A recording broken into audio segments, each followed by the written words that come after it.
So, bila keluar je berita pasal Benjamin Mora hilang daripada radar, macam-macam rumours, macam-macam berita yang kita dengar. Ada yang mengatakan sebenarnya Benjamin Mora ni ada isu dengan player-player senior yang ada dalam skuad JDT.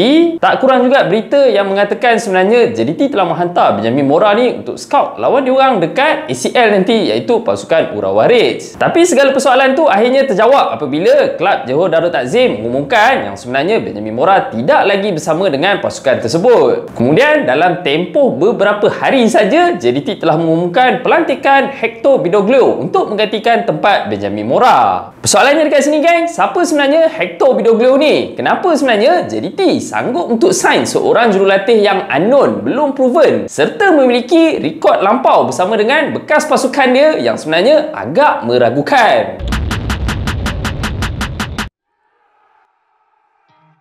Assalamualaikum guys, welcome back to A2N Studio. Macam biasa, thank you so much dekat korang yang dah support channel ni. Mana-mana yang baru dekat A2N Studio, jangan lupa untuk terus support aku. Support channel ni kan dengan tekan butang subscribe dekat bawah. Ok, sebelum kita go into detail berkenaan siapa sebenarnya Hector Bidoglio ni, kenapa JDT sanggup untuk sign dia? Sebenarnya lepas je leak berita tentang ex-coach Newell Old Boys bakal mengendalikan JDT lepas ni, banyak sebenarnya nama-nama besar dalam kancah bola sepak dunia telah dikaitkan untuk melatih skuad Johor Darul Takzim. Antaranya ex-coach untuk pasukan PSG yang pernah melatih Neymar, Messi, Mbappe, iaitu Mauricio Pochettino, serta mahaguru pada taktikal jejeng pressing, iaitu Marcelo Bielsa. Aku bila dengar rumours-rumours macam ni pening mat nak hadam. Sebab apa? Kalau kata kita fikir secara realistik berkenaan dengan bajet cukup untuk dapatkan coach-coach yang world class macam Poch dan juga Marcelo Bielsa ni bukan kecil-kecil anak punya kos. Mungkin akan menelan belanja jutaan ringgit untuk satu-satu musim. And kalau katakanlah nama-nama besar ni sanggup untuk datang ke Malaysia, latih pasukan JDT and then bawa pula kejayaan segera, takkan pasukan JDT tak nak extend kontrak dia orang, ataupun dalam arti kata lain, naikkanlah gaji dia dalam kontrak lepas ni.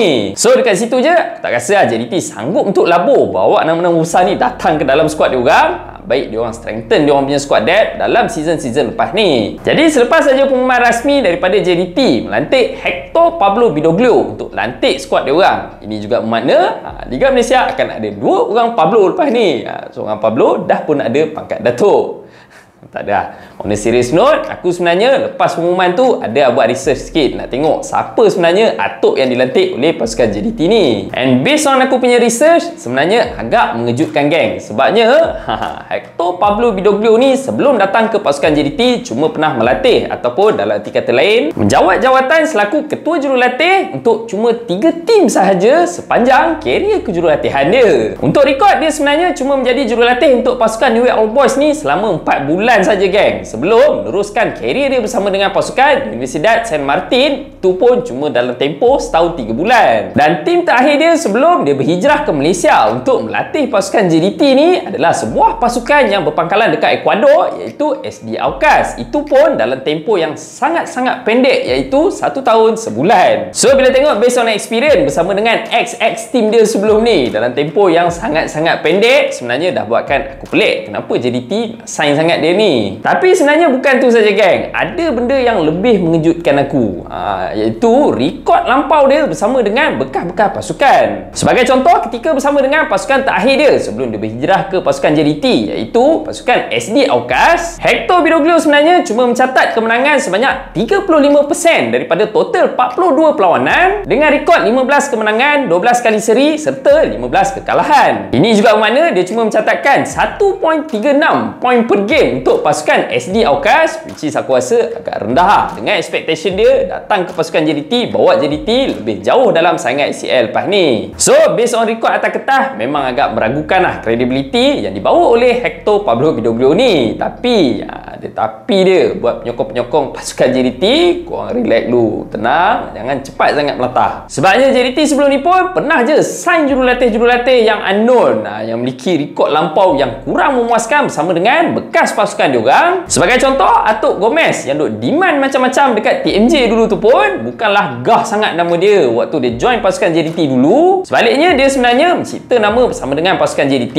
sebelum mula berhijrah ke klub-klub besar sekitar Asia Tenggara. And plus, bekas jurulatih JDT yang terbaru ni pun, iaitu Benjamin Mora, bukanlah satu nama besar pun dalam Liga Malaysia sebelum TMJ beri kepercayaan untuk dia latih skuad utama JDT.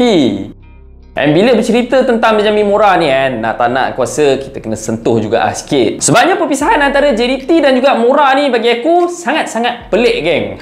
Dikala tim yang tengah ada momentum kemenangan yang sangat-sangat sedap serta tengah melakukan persiapan untuk pergi ke Jepun menentang pasukan Urawa Reds dalam ACL. Ditambahkan pula dengan faktor Mora adalah most decorated coach ketika era TMJ bersama dengan pasukan JDT. Tup-tup secara tiba-tiba meninggalkan pasukan tanpa ada sebarang farewell. At least lah macam mana yang Luciano Figueroa dapat dulu. Itu belum lagi cerita player-player yang ada dalam skuad JDT ni seorang pun tak ada wish apa-apa dekat Benjamin Mora. Sebaliknya bekas player yang ada up satu story. Kita boleh nampak ada sedikit dendam ya dekat situ.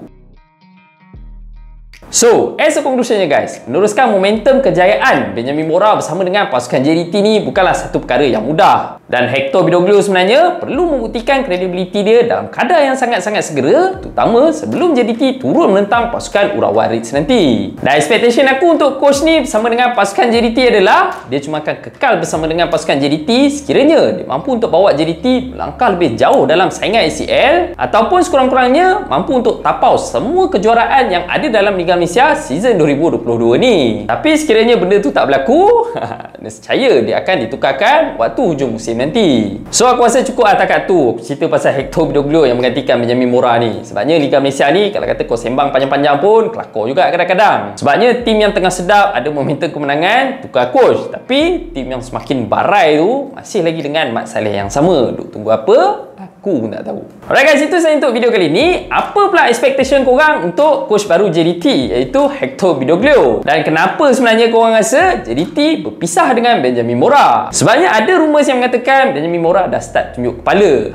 Itu yang menyebabkan TMJ cepat-cepat gantikan dia dengan jurulatih baru. So korang boleh kongsikan pendapat korang dengan komen dekat bawah. Mana-mana yang baru dekat A2N Studio, jangan lupa untuk terus support aku, support channel ni dengan like, share, subscribe A2N Studio. Sehingga kita jumpa lagi dalam next video. Itu sahaja daripada aku geng. Assalamualaikum.